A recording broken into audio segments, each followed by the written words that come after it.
Welcome to Tagged Beyond the Award, the podcast that celebrates innovation, excellence, and leadership.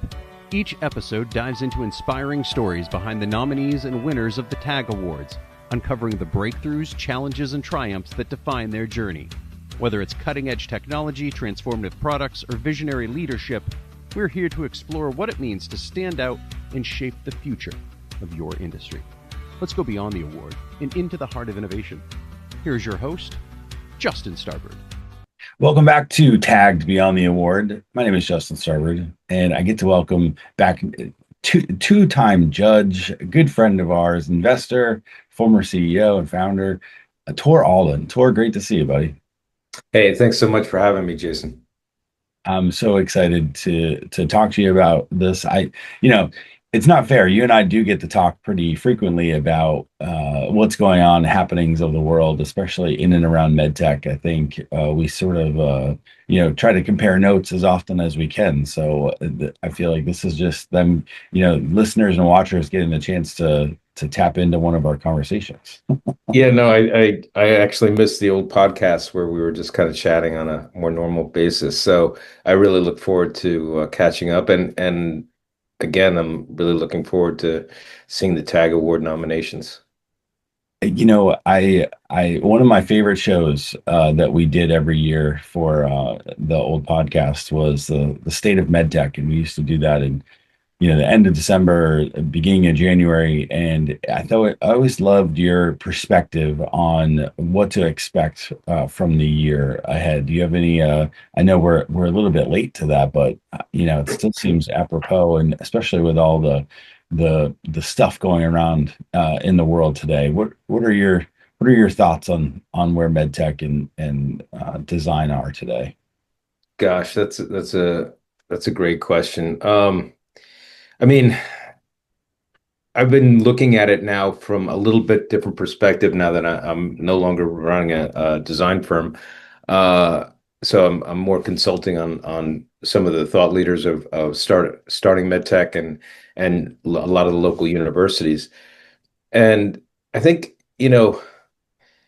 it's this question that always comes up is what's the next gen innovation that's going to behind there come up and there's always these new teams that are coming up that are always smarter, have more technology bandwidth to support them, and so it's always a challenge to kind of look at where it's headed. I gotta say though that my biggest observation, it's not a disappointment, but it's an observation that after COVID and with the aging population, that there isn't more focus on telehealth, bringing healthcare easier and globally more available to the population. It seems that there's still a lot of hurdles in that, and I'm not sure if it's regulatory. I'm not sure if it's business related, but it would be a phenomenal opportunity, I think, to see more, robotic surgery. We've talked about 10 years ago where surgeons operating remotely 3 continents or continents away from the original hospital. But you don't really see too many success stories in that realm. So a lot of the technology, I think, is all based on AI. Phenomenal technology. Everybody's talking about it. It does help productivity, but what's the next level beyond that productivity leap that we're going to see? And obviously in biotech, we're seeing it and from drug delivery and things like that. But I'm thinking more about just more patient-centric care, how that affects. I don't disagree. I think you're right about the lack of focus on the aging population and the opportunity for innovation there, both from remote, as you mentioned, but also just in terms of making everyday life easier. I have a good friend of mine who, runs an elderly center in, it's like a old school social club, but it's so much more than that. It's an activity center, and it's an opportunity for folks that have gotten into retirement and looking for more socialization. And it sounds so simple, but it is you walk in there at any given time in Newport Beach and you have all walks of life, and that's really what it's about too. Is to your point about being human centric, and in a world of AI, like how do you do it better? Everyone says that it's, to your point, improving productivity, but there's all this human element that is still so important to the care of a patient, I guess of all ages, but specifically elderly. No, yeah, I mean, I think last year Tag Awards there were some nominations, I think winners that were really well supported in that they were pushing those innovations in remote living, helping loneliness, helping people with uh, physical characteristics of low vision or dexterity problems. So I think there's a huge opportunity there. Unfortunately, it's probably not the most profitable Yeah. uh, entry, and that's where a lot of the challenges come from, I guess, right? Yeah. Speaking of last year's winners, and last year being the inaugural program, and this year, you're coming back for a second year, which very much appreciated. So thank you very much for that. Thanks for having me. Having some, experience under your belt, so to speak, with this particular program, what are you looking for in a nomination, that you're evaluating? What immediately sort of catches your attention, especially from your experience, to your point, running a design firm? Yeah, well, that's a loaded question. There are all there are a lot of different nominees, and so whether it's tech focused or a simple solution, there's going to be a different scale if you look at it from what catches your attention.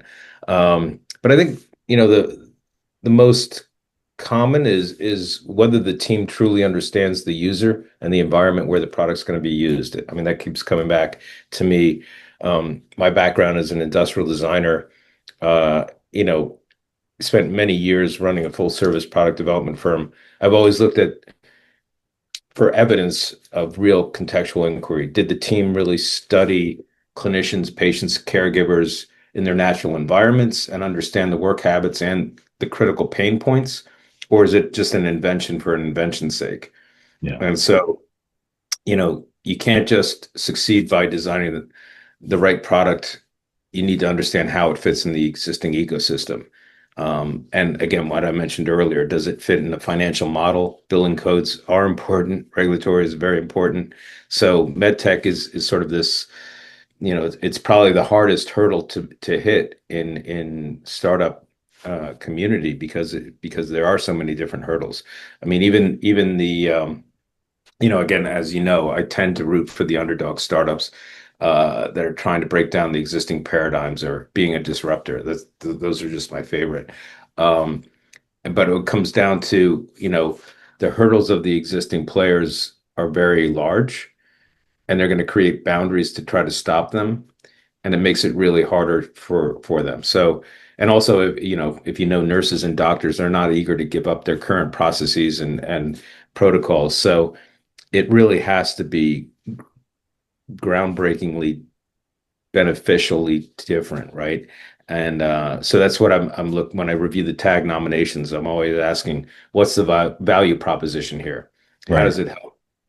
How does the innovation create real value for the people it's using it? Well, that's what we stand for, right? Technology, achievement, growth, and at the end of the day, I couldn't agree more with you. How is the nominee really impacting their industry and what they're trying to solve? So, that said, though, sometimes you'll see a clever nomination, but it might not make a dent in the industry because there's some fault. Maybe it was the business case that they chose to go after. What separates a great clever product from a really good entry into the market that is going to make waves? Yeah, another good question. I think, that's almost like a academic versus industrial question, right? Because you can create a product that helps people, and then you can also create a company that generates revenue. Right. And there, ideally, you want to get both if you're developing a business. But a clever idea often looks great on a pitch deck, and but sometimes um, something that truly impacts the market, I think it has to tackle the entire clinical workflow, human factors, regulatory pathways, reimbursement, manufacturability. Um, so a great idea needs the help of all those factors coming together. Another critical factor is the MedTech innovations start with clinicians who recognize a problem firsthand, which is incredibly valuable. But the challenge is understanding your strengths and being open to the different perspectives of, do you have time to actually develop it? Do you have the leadership skills to manage a team through its different growth cycles? Or do you really want to go out and raise money or capital? And so often the difference between a clever idea and a successful company comes down to leadership, in my opinion. Yeah. Do you bring in a CEO? When do you bring in the CEO? And there are a lot of and there are a lot of the startups I'm seeing now are coming out of the academic tech transfer centers, which have really accelerated their um, uh, development in trying to foster that innovation out of the universities.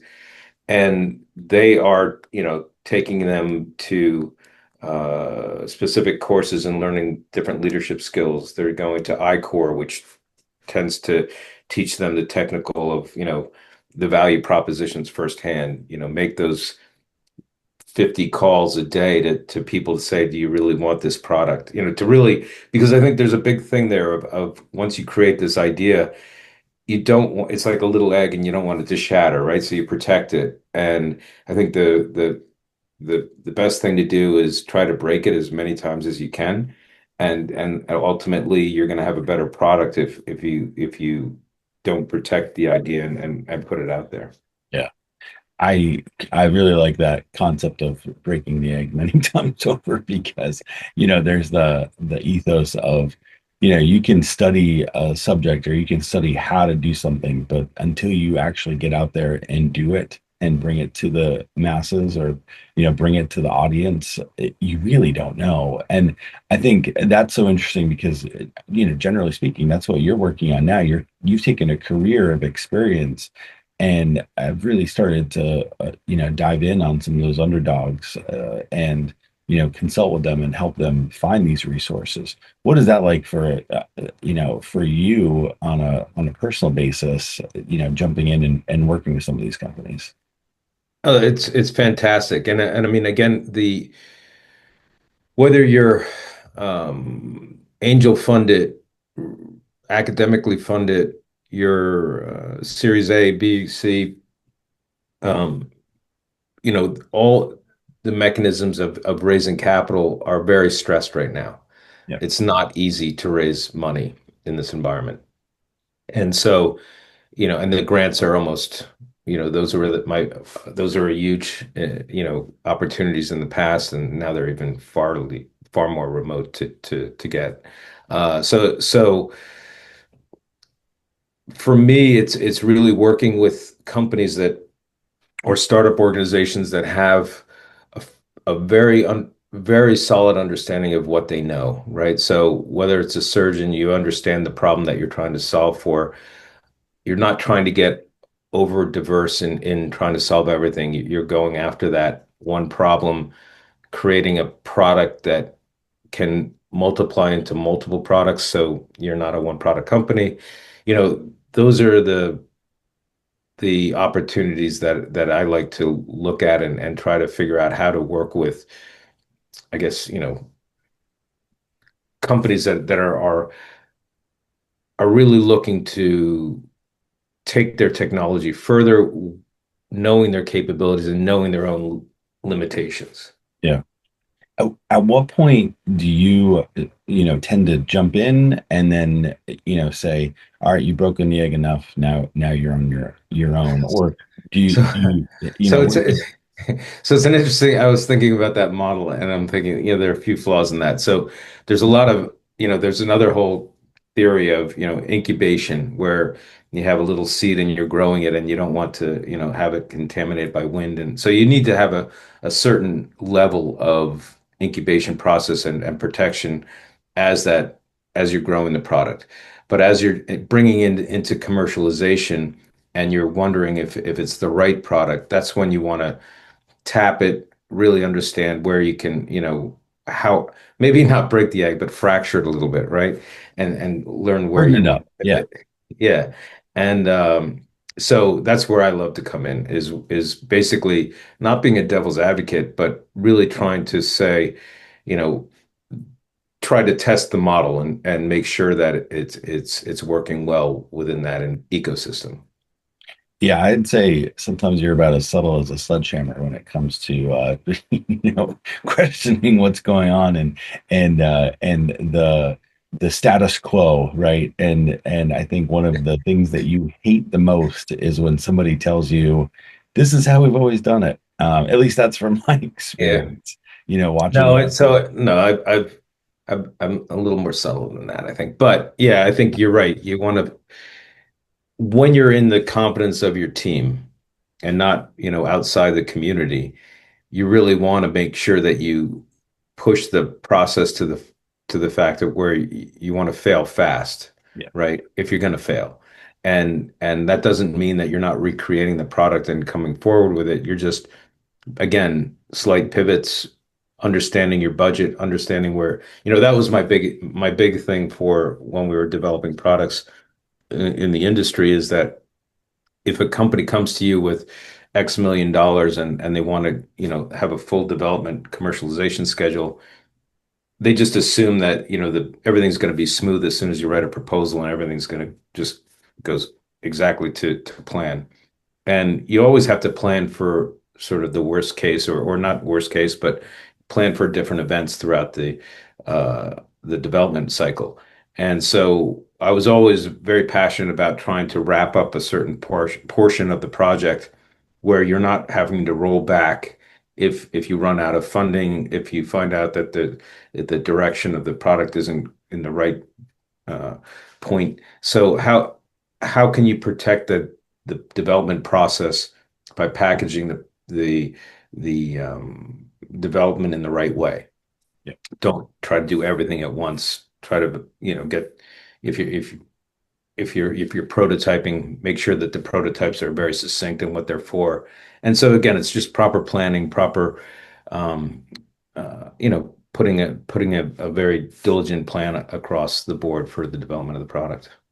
And I think one of the elements that is so interesting is, through your career, you have been on the winning side of a number of awards, both for design and concept, and then the commercialization of products, depending on the awards and where they were recognizing and honoring achievement through their life cycle. Talk a little bit about the ways in which, as a CEO, you used awards within the team. That's a great question.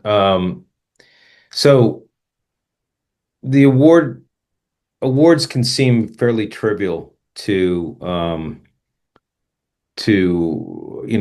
a company that's developing their product, but I've seen so many numerous benefits when you take your products out to the award cycle. One is you're sort of, I don't want to say it's free marketing, but it's about the cheapest form of marketing out there.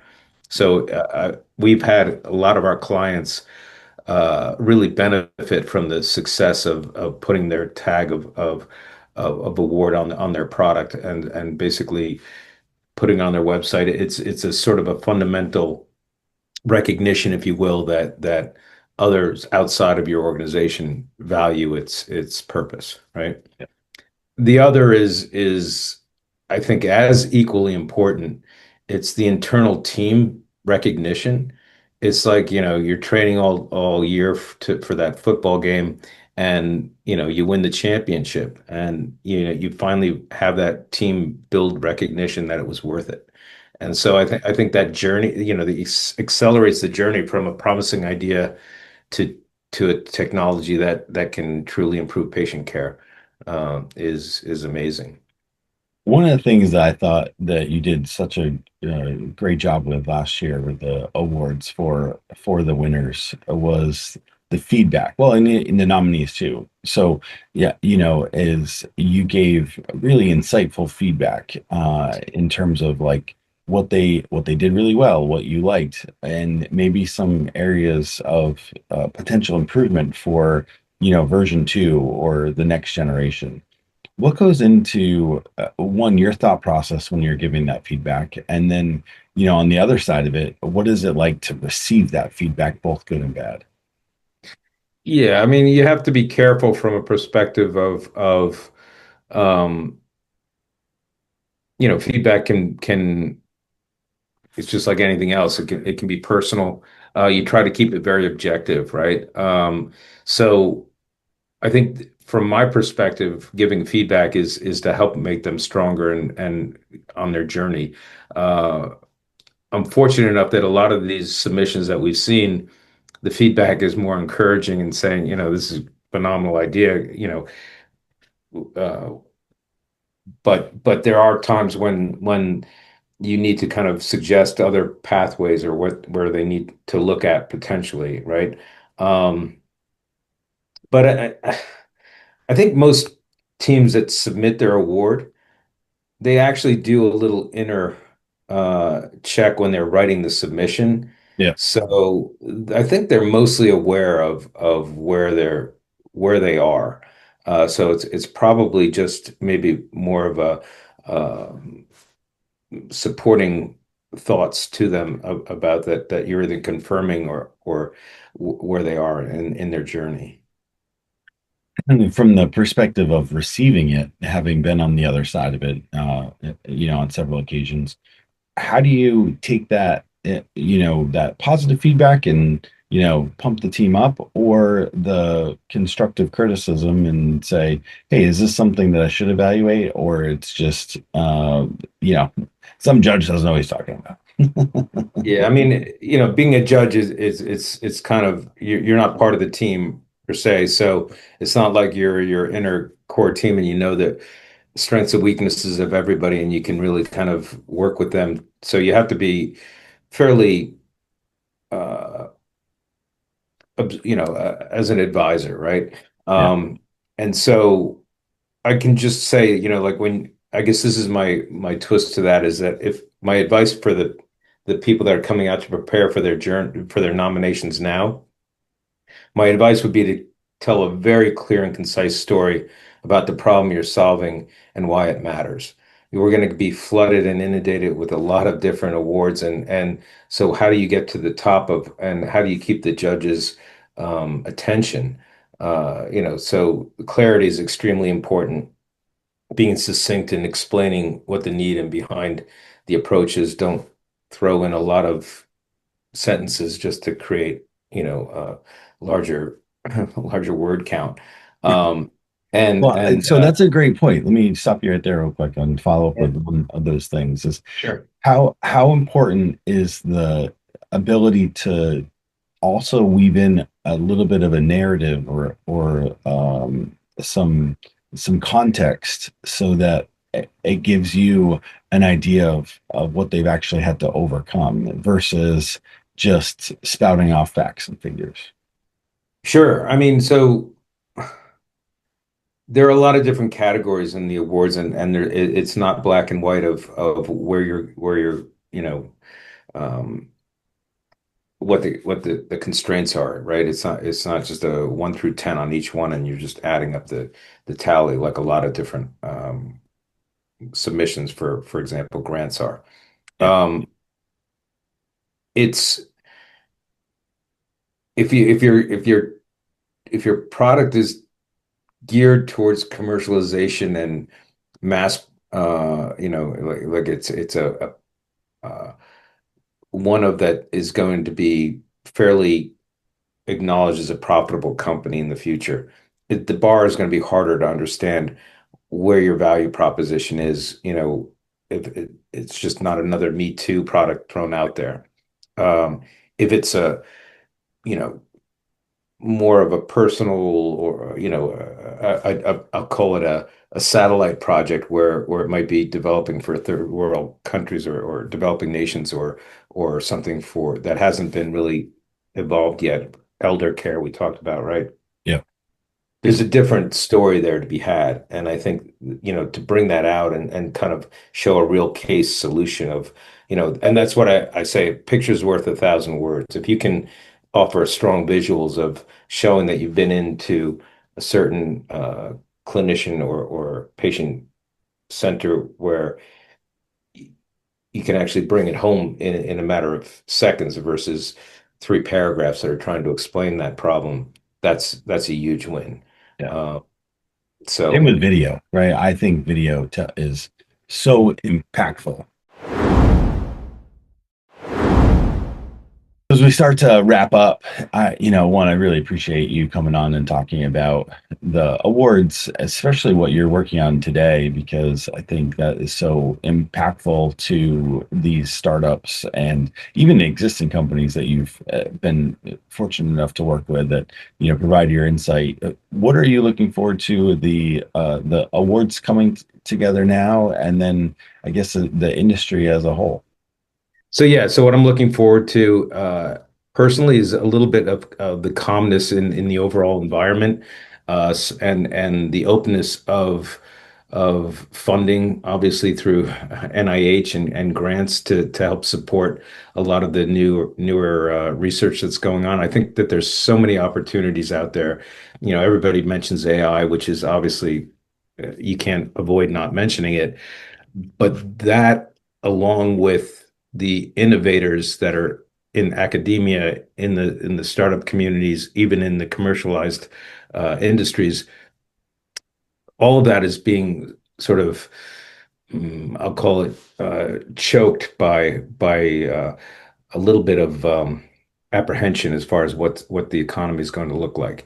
If that economy opens up and we can release that, there's going to be a floodgate of innovation and products, and I can only assume that it's going to help, you know, generations of technology moving forward.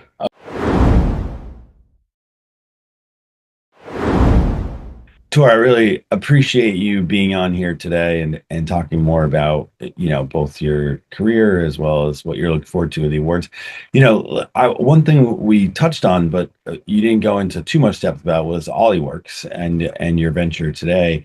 What are you looking forward to on your own side and as the industry as a whole? Oh, thanks for asking. So I created OllyWorks after sort of go leaving HS Design, and wanted to try to figure out a way I can give back to the community that's been such a big part of my life. So a big part of what I do now with OllyWorks is connecting innovators with the right partners, design firms, development teams, manufacturing organizations, so great ideas actually get built and reach patients. Um, I also work with early stage startups where the founders are often clinicians or researchers who Yep. still have full-time careers. And in those cases, I can help support the management side of the company, help guide strategy, build the right team, and move the program forward while they continue doing their work that inspired the innovation in the first place, right? So after spending decades of building a medical product development firm, and working with companies across the industry, I realized that innovation rarely fails on a bad idea. Yeah. It usually fails because the right expertise and partners aren't connected at the right time. So OllyWorks is really about bringing that ecosystem together and providing, a promising healthcare technologies find the fastest path to market. That's kind of the goal. Yeah. It's just a starting point now. But if anybody's interested, reach out. Glad to talk to them, even if they're just a emerging startup. Love to help. Well, I can vouch for watching, firsthand you work on so many unique ideas and bringing those products I from. promise I won't smash their egg with a sledgehammer. Fair enough. Fair enough. Well, All I really appreciate you coming back for year two of the TAG Awards and looking forward to your feedback and continuing to do these. We should do this more often, man. Yeah, love to. Any chance I get. Love. Thanks so much, Justin. No You've been problem. great and a real supporter for the MedTech community. So really appreciate what you and the Tag Awards are doing. I appreciate the kind words. No Well, worries. on behalf of my guest today, Tor Alden of Ollieworks, you've been listening to Tagged Beyond the Award. Until next time. On behalf of our guest today and host Justin Starbird, thank you for listening to Tagged Beyond the Award. We hope you've been inspired by the stories of innovation and leadership shared today. Don't forget to subscribe and join us for more incredible journeys behind the breakthroughs. If you or someone you know is leading the way in innovation, visit tagawards.co to learn more about how to get involved. Until next time, stay driven, keep innovating, and keep reaching for excellence.